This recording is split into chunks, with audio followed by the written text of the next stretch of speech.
This is the video for Accelerated Geometry on Section 1-2, Day 2 on multiplying complex numbers and also the powers of I. First thing we want to do is look at what the value of I squared is. Well, we already know that I is equal to the square root of -1. So I squared is equal to the square root of -1 squared, which is just equal to -1. So now anytime we see I squared, we can replace it with the value of -1. What about other powers of I? Well, we know that when we have exponents, if we multiply them, we add the exponents. So I can make I to the third into I squared times I, because there's really a 1 right here. And 2 plus 1 gives me the exponent of 3. We know I squared is -1. So really this is just -1 times I, which is going to give me -I. I to the fourth can be rewritten as I squared times I squared, which would be -1 times -1, which is +1. I to the fifth can be rewritten as I squared times I squared times I. 2 plus 2 plus 1 is 5. So that's -1 times -1 times I. So -1 times -1 is 1, and 1 times I is just going to be I. I to the sixth is I to the second times I to the second times I to the second. So really that's -1 times -1 times -1. -1 times -1 is +1, and +1 times -1 is -1. Now, we have 4 different answers right here. Our 4 different answers are -I, +1, +I, and -1. Anytime we're dealing with a power of I, it will always end up being one of these 4 answers.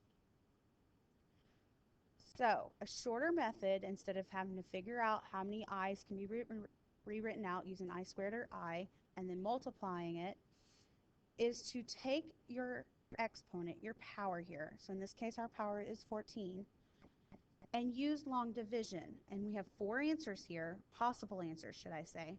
So we're going to take long division and take 14 and divide it by 4.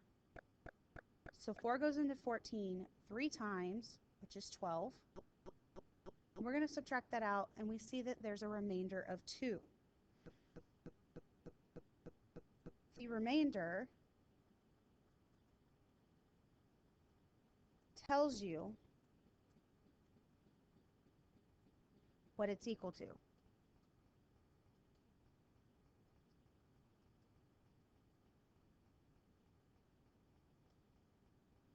So in this case, I can say that I to the 14th is really equal to I squared, and I know that I squared is just -1. So I can go back to my original problem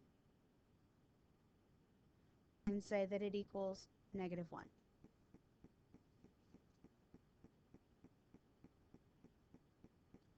Let's try another one. We have I to the 63rd. So I'm going to use long division. There's 4 possible answers, so I'm going to take 63 and divide by 4. 4 goes into 6 one time. Subtract the 4, you get 2. Bring down your 3. 4 goes into 23 5 times, so that's 20. Subtract that out, and we have a remainder of 3. So I to the 63rd is really equal to I cubed, which is equal to -I. So I can say that I to the 63rd is just equal to -I. Now, how can I remember this? If you have a remainder of 0, that's really equal to I to the 0, and if we remember our rules, anything to the 0th power is just 1. So if we have a remainder of 0, we're going to say that the answer is 1. We have a remainder of 1, that's going to be I to the first, which is just I. If your remainder is 2, that's going to be I squared, which is negative 1. And if your remainder is 3, it's going to be I to the third, which is negative I.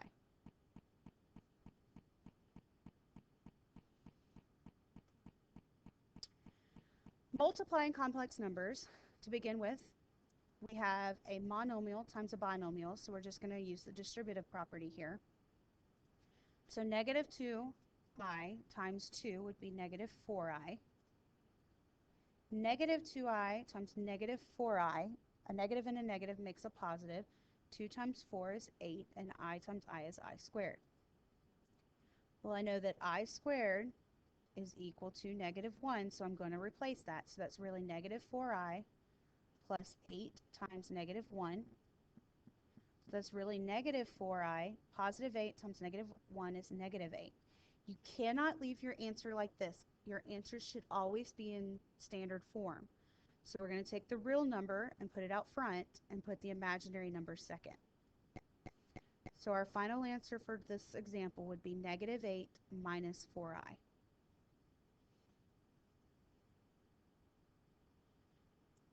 So that was when we had a monomial times a binomial. What if we have two binomials? Well, we just use the FOIL method. So we have 3 times 4 is 12.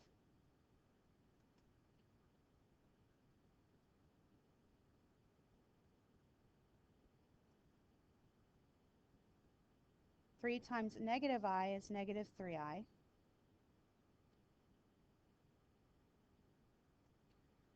Six I times 4 is going to be 24i.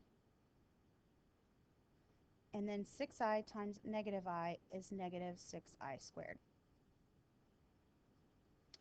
Again, we know that I squared is really negative 1, so I'm going to do two things here. First, we have the 12.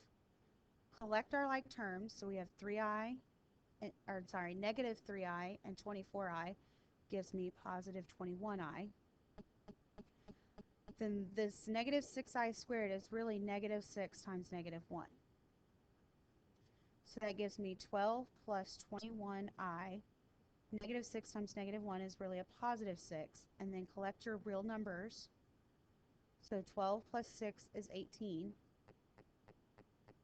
And make sure you have the real, which is 18, followed by the imaginary of 21i. So the answer to number 2 is 18 plus 21i.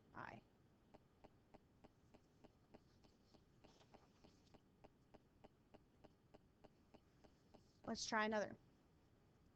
We have 2 plus 9i times 2 minus 9i. So 2 times 2 is 4.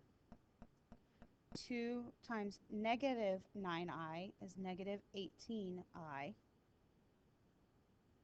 Positive 9i times 2 would be plus 18i.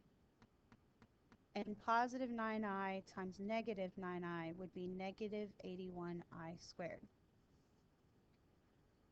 So we have 4 negative 18i and positive 18i. They're going to cancel. And we have minus 81 and I squared is negative 1. So this is really 4 plus 81 because a negative times a negative is a positive. So our answer to number 3 is just 85. Now, what's special about these is these are complex conjugates. If you notice, 2 and 2, the only difference here is that you have a plus 9i and a minus 9i. If you multiply two complex conjugates, you should always end up with a real number. Always. The product of two complex conjugates is always a real number. Let's try number 4. We have negative 5i times 6i. So negative 5 times 6 is negative 30. I times I is I squared. So it's really negative 30 times negative 1. So my answer here is just positive 30.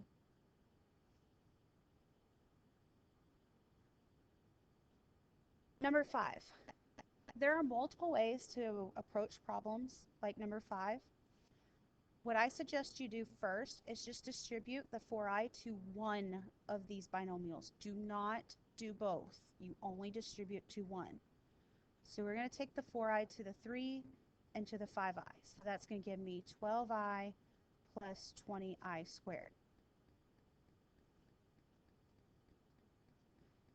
And then I like to go ahead and simplify here so that I don't have to deal with higher powers of I. So if I do that, that's really 12i plus 20 times negative 1. So this is really 12i minus 20 times 2 minus 3i. And now I can FOIL those two binomials together. So 12i times 2 is 24i. 12i times negative 3i is negative 36i squared. Negative 20 times 2 is negative 40. Negative 20 times negative 3i is going to be positive 60i. So this is really 24. Oh wait, we can collect something here to make it a little easier. 24i and 60i gives me 84i. Then this is really minus 36 times negative 1. So this is really 84i plus 36 minus 40. So positive 36 minus 40 would give me negative 4. And then you have plus 84i. And that's your final answer.